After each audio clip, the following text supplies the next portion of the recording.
সুপ্রিয় দর্শক, আসসালামু আলাইকুম। দর্শক, এই ভিডিওতে আমি দেখাবো আধুনিক পদ্ধতিতে কিভাবে ক্ষীরা চাষ করে লাভবান হওয়া যায়। ভিডিওটি অনেক গুরুত্বপূর্ণ, তাই মনোযোগ সহকারে শেষ পর্যন্ত দেখুন। প্রথমে ভালো করে চাষ দেওয়ার পর 1.5 থেকে 2 হাত পর পর গর্ত করে নেব। গর্তের ওপরে মাটিটা সরিয়ে রাখবো এবং নিচের মাটিটা তুলে বাইরে ফেলে দেব। এবারে প্রতি গর্তে 2 কেজি সমপরিমাণ গোবর সার বা কম্পোস্ট সার দিয়ে দেব। কম্পোস্ট সারটা অবশ্যই ভালো মানের সার দিতে হবে। এবার প্রতি গর্তে 50 থেকে 100 গ্রাম পরিমাণ রাসায়নিক সার দেব এবং এই রাসায়নিক সারের ভিতরে ফসফেট অর্থাৎ টিএসপি, পটাশ, জিঙ্ক ও কানাবিস ফুরাডান মিশিয়ে নেব।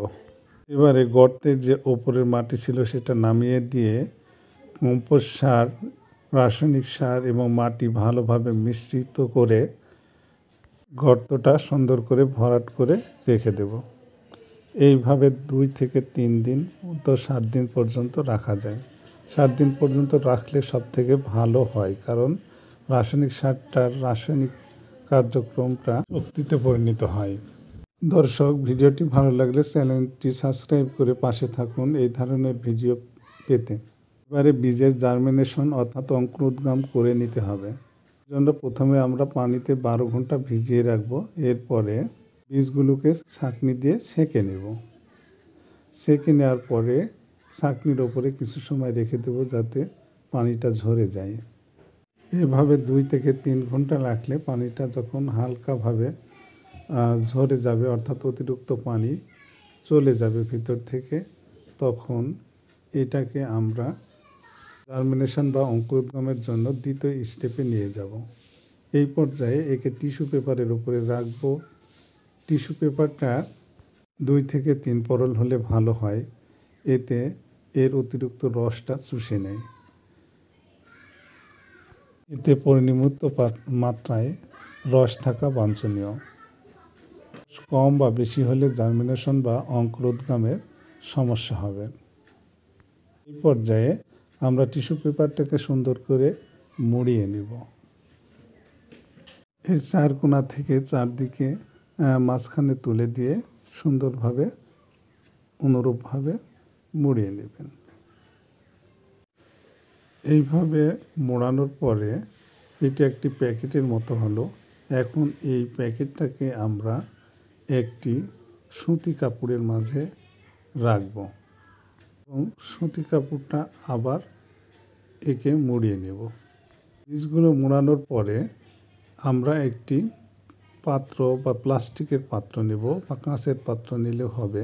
প্লাস্টিকের পাত্রটা অবশ্যই স্বচ্ছ পাত্র হতে হবে, কারণ এর ভিতরে সূর্যের আলো প্রবেশ করবে ভিতরে এবং বীজের প্রশোধনের ফলে যে গরম শক্তি বা পানিটা বের হবে তার ভিতরে আটকে থাকবে, অর্থাৎ এটা গ্রিন হাউসের মতো কাজ করবে।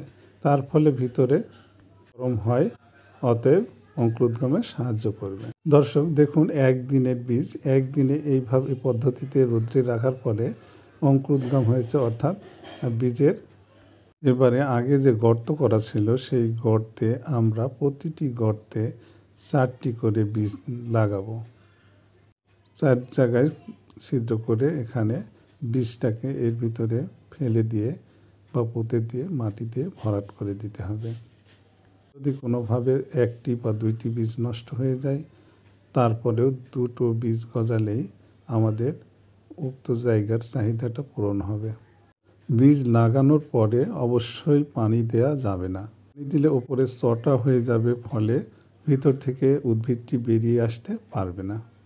তো এই ভুলটি অবশ্যই করবেন না। বীজ বপনের 7 থেকে 8 দিন পরে অনুরূপ চারা বের হলো।